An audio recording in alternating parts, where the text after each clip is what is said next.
Good morning, Story Trading VIPs. How you doing? All right, we're gonna make this a quick one. I got a few stocks with catalysts I want to cover. Oh, look at UUUU, nice, over 750. But first, QQQ SPY ARC, bear market rally. That's where we believe we are. I want to remind everyone, CPI data is coming out on Friday, and I believe that's when we're gonna get some direction coming out of this chop. If you remember, this first bear market rally was triggered by CPI data last month, which came on the bear market rally came on a little bit of a delay because it got interrupted by Walmart and Target and Cisco earnings and Snap warning, right? So it was delayed by a few days and then it took off because it was lower. The increase was lower than the prior month CPI. So Friday, new CPI data is coming out, and I believe that's what's going to send this up or down, and I don't know which way it's going to go, all right? We have to see. It's basically a matter of expectations. Do we beat expectations? Do we not?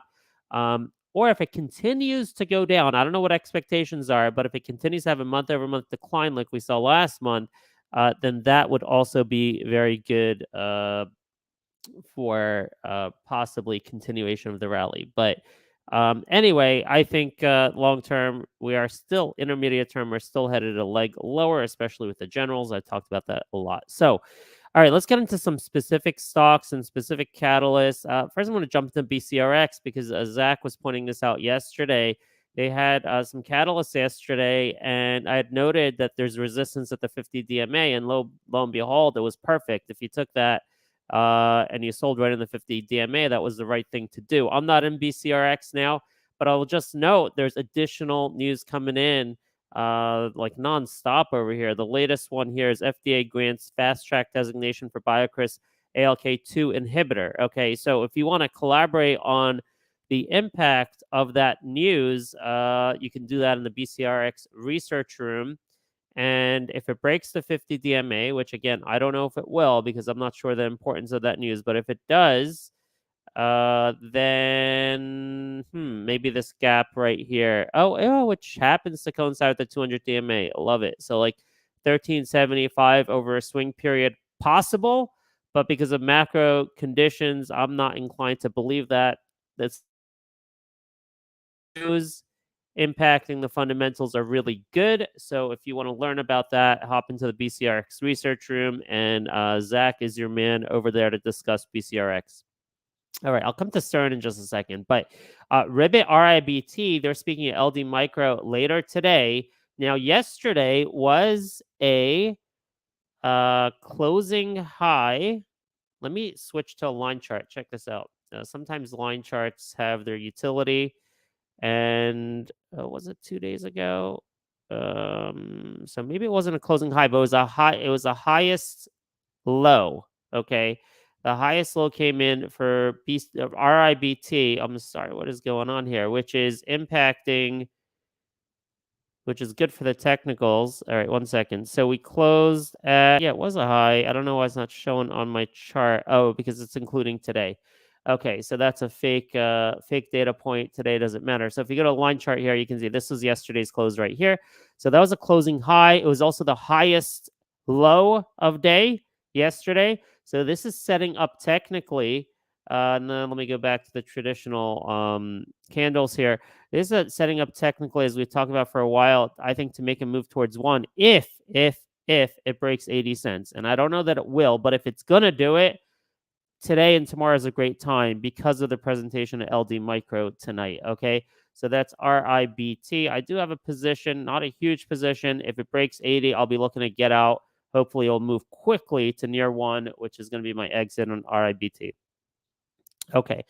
Now, before getting into uranium stocks, let's just talk about CYRN for a second. Now, I don't know this stock well, but I'll tell you this, on the news, it looks like, and I could be wrong on this because I can't even find the original press release. I'm finding these updates from Dow Jones and Benzinga, but It says CERN is selling their legacy secure email gateway business for $10.7 million. Now, you have a market cap of $13.8 million. And when I went on Y charts this morning, it said the EV was $5 million. So I don't know. Something to look into. Okay. Since I don't know it well, I just have a very small position, just solely based on that $10.8 million buyout compared to a $14 million market cap, up 34%. Now, this may not work. There's a lot of other details. How much debt do they have? Again, for some reason, the original press release is not coming in here, and I have to find it on Yahoo Finance or something. But what are the terms of this deal? Agreed to sell? I don't know. You have to look at that. So there's some caveats here, but on the surface of it, you can see why retail's getting excited and they bid this up to 270. I just want to show you if it breaks to 255, it didn't pre-market earlier, but now as we get closely open, it's below the 50 DMA. But there's a huge possible move here. If it breaks 255, man, the next resistance to me looks like it's around $5 right here. You can see that this candle here, it was previous support, then it became resistance. Maybe some resistance at 350, maybe some at 319, but the next major resistance level is 5. So you'd have a chance of that. You really got to look at the fundamentals deeper to see if that's warranted, a move like that. But I guess right now it's on the table until we know more. So I do have a small position. 255 plus is going to possibly be a trigger point for this to run much further. So that's CERN. Now, uranium, nice that you use over 750. I like that, even though it's pre-market. That was a kind of resistance level yesterday. But anyway, look at this news. Shares of uranium companies, this was yesterday, 2:30, are trading higher following a report that the U.S. is seeking $4.3 billion to buy enriched uranium from domestic sources. Okay, now that's a report. I don't know how reliable it is, but the uranium sector is like just always ready to pop, right? The sentiment is really high. We know the long-term fundamentals are really good. So any kind of report, even if it's not a final report, even if it's a rumor, is going to spark a rally. That's what happened. Now, there's a number of uranium stocks I follow, primarily now UUUU, CCJ, and DNN. We've also in the past talked about PALAF, PALAF, GLATF, and there's probably a few others. I think even QCCUF has some uranium exposure with baseload. Even LIACF has some uranium exposure. Okay. But what's interesting here, now I don't know any of these uranium companies especially well, but I do know if I tap over to the overview tab here, you can see where they operate, where their mines are. And UUU is in the United States. Okay. Nicholas Ranch, you can read exactly where that Arizona, where is that? But it's in here. Wyoming. Okay, Northeast Wyoming, Texas. All right. So UUUU is in the United States, whereas CCJ, which is a very popular one because the largest market cap, 10.7 billion. A lot of traders like trading CCJ because of the liquidity and the options. But if you look at CCJ, that's Australia, right? Which, by the way, if the United States is making this push to buy uranium, that just speaks to the longer term fundamentals, one, right? That they want to secure uranium. Also may have something to do with like geopolitics in Russia, that they say they want to buy it from domestic sources. But what happens in the US probably will also happen in Australia. So to see a sentiment tailwind with other uranium stocks does make sense, okay? And then DNN, I think, is mostly Canada. Smallest market cap here. I think they're also earliest in the cycle of being actually able to mine this uranium. I think they're Canada. Okay. So in any case, UUUU did go up the most yesterday. It was like 14%, right? Whereas DNN was like 5 or 6%. CCJ was maybe like 8% or something like that. So UUU, I think because it is that domestic source, by the way, for some reason, they also have a 14% short position. So I don't know the full story here. I don't know if there's fundamentals here, which might be poor because of that 14% short. I will tell you this is a death cross that just happened. 50 declining over the 200. So usually I would stay away from that based on technicals alone. But this catalyst to me is something because of the underlying sentiment long term, because of the underlying fundamentals long term. This to me is a catalyst which can trigger a multi-period rally, whether that's multi-days or multi-weeks. I don't know. Definitely this 50 and 200 moving averages are daunting here today. Okay.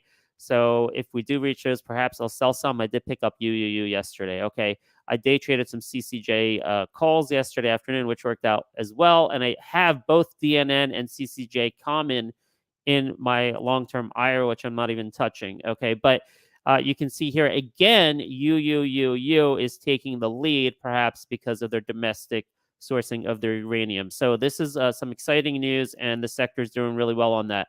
SMSI, I just want to mention because there was a little conversation about why is SMSI going up. I noted the other day on one of these morning shows that the 20 DMA is trying to break, and it did here on this day, June 2nd, and a couple days of basically sideways movement, and now it's taken off.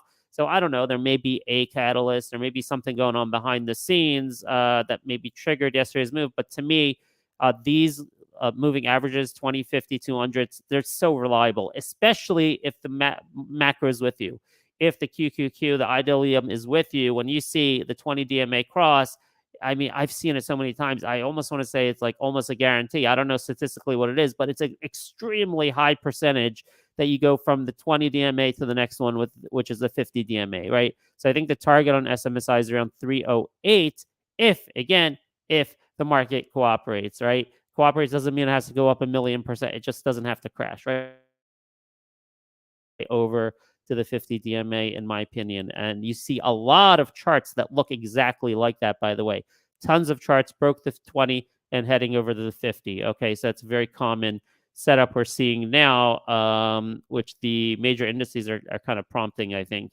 All right, we talked about a lot of these other stocks the other day. For some reason, oh my gosh, LILM, the earnings report is just not showing in here, which it bothers me. The transcript is in here, but the earnings report is not in here. I got to do some research. This is not profitable anytime soon. It's really a sentiment long-term play.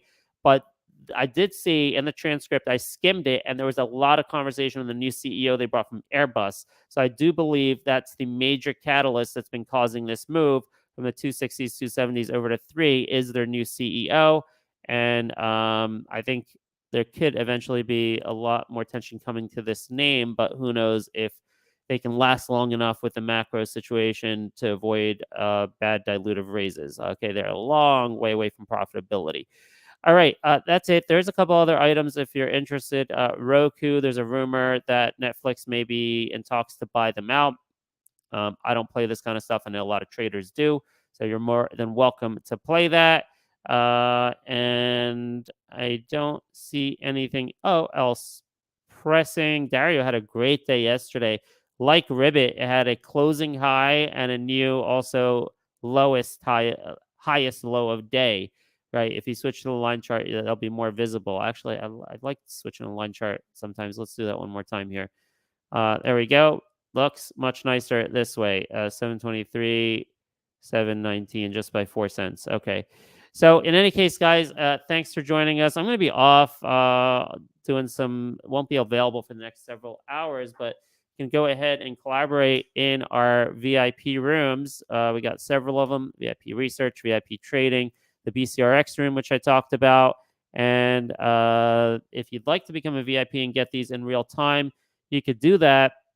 You could do that by going over to StoryTrading.com and upgrading. And I apologize for this in and out. I haven't figured out what's going on with my router situation, but there's something that's causing interruptions, and it come flash in and out sometimes on these morning shows. So I hope to get that resolved one day. Everyone, thanks for joining us. Good luck today. And hey, listen, the stocks we talked about this morning, I should always add this little caveat, is not necessarily the stocks that I'm going to be playing during the day. I don't do a lot of day trading, by the way, just a little bit here and there. I do this to stay engaged, to find out when there's important catalysts that can mark inflection points in stocks that I'm holding longer term. That's the reason I like to trade a little bit, to stay involved and stay nimble and react quick to news. If there is a stock, let's say that's a 2% position in my IRA, and I may quickly make some allocation changes and go to 5 or 10%, depending on the news, et cetera, et cetera. And that's the way I like to play this. So throughout the day, situations may change. new catalysts and new nuggets may come in. So you got to stay involved during the day and not necessarily just trade these names I gave you. I have no idea if CYRN is going to do great today, or BCRX or IIBT. Who knows, right? Things can change. But anyway, those are some ideas for you so you can understand the story behind the trade based on our 4 pillars of sentiment, catalysts, fundamentals, and technicals. And I'll see you guys in the rooms. Take care.